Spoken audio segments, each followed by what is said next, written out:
Halo teman kece, apa kabar semua? Kembali lagi dengan aku Kak Aji. Kali ini kita akan membahas mata pelajaran matematika dengan topik nilai limit fungsi trigonometri.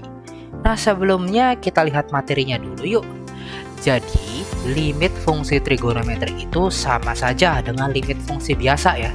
Jadi kalau misalkan kita punya limit ya, limit misalkan variabelnya itu X menuju ke suatu nilai, misalkan ke nilai A dari suatu fungsi.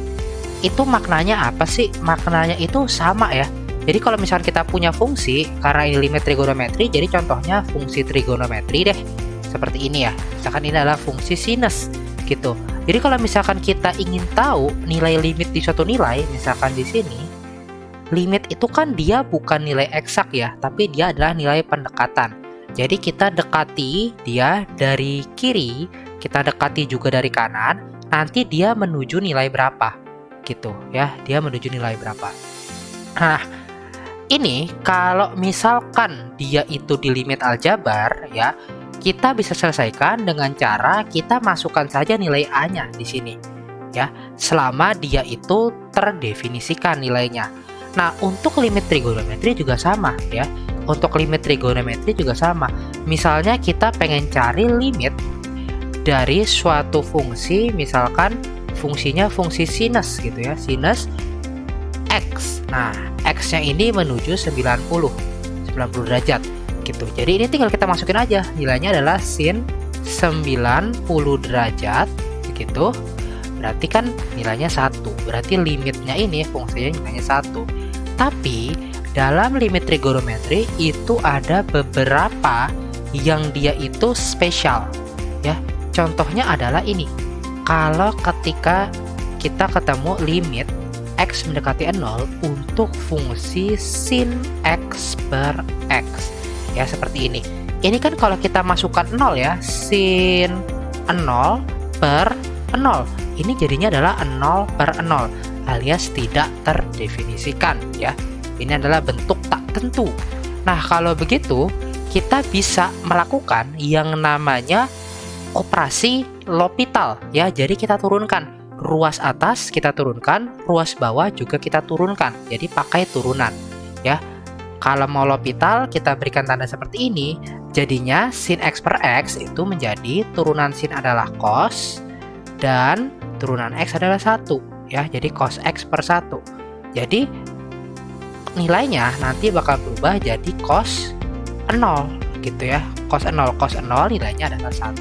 Maka nanti limit yang spesial ini, yang limit X mendekati 0 untuk sin X per X, ini nilainya jadinya 1.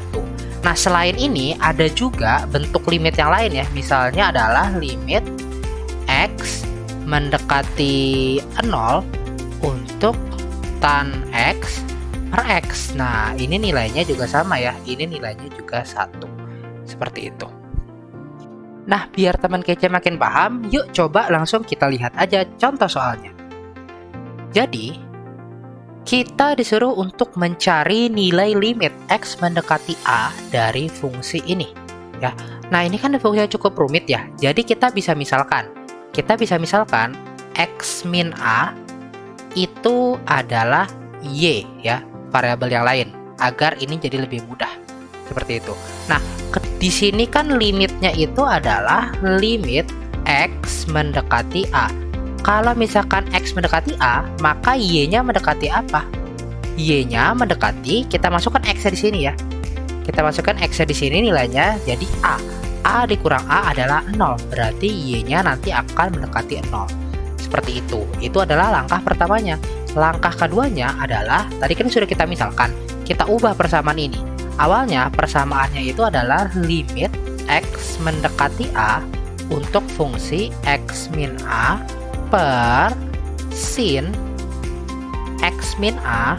Nah, fungsi yang selanjutnya ini bisa kita ubah ya. Jadi negatif 4 X min A seperti ini. Oke. Jadi kalau kita ubah fungsi ini bisa kita ubah menjadi limit ya, X min A-nya jadi Y mendekati 0 untuk Y dibagi sama sin Y min 4Y. Seperti itu. Oke? Nah, kalau kita lihat di sini, ini fungsinya juga masih terlalu rumit untuk kita selesaikan. Begitu. Jadi kita harus cari cara agar ini bisa lebih mudah kita selesaikan. Salah satunya adalah kita bisa bagi kedua ruas itu dengan Y. Jadi ini ruas pertama kita bagi dengan Y, ruas kedua juga kita bagi dengan Y. Seperti itu.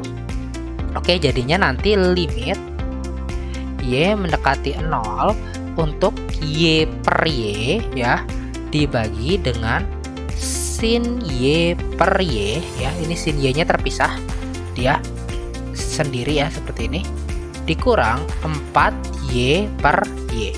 Oke, nah dari sini Y nya bisa kita hapus ya. Ini kalau kita coret jadi 1. Lalu sin Y per Y kalau limitnya dia mendekati 0 yang kita sudah pelajari sebelumnya, ini juga 1 nilainya ya. Kemudian ini Y per Y nya dicoret, nanti sisa negatif 4. Jadi nanti nilai limitnya adalah 1 dibagi 1 dikurang 4 ya, alias negatif 1/3. Seperti itu. Jadi jawaban yang tepat adalah yang D. Gimana teman kece? Gampang kan? Nah, biar kamu makin paham, yuk coba kerjakan soal berikut.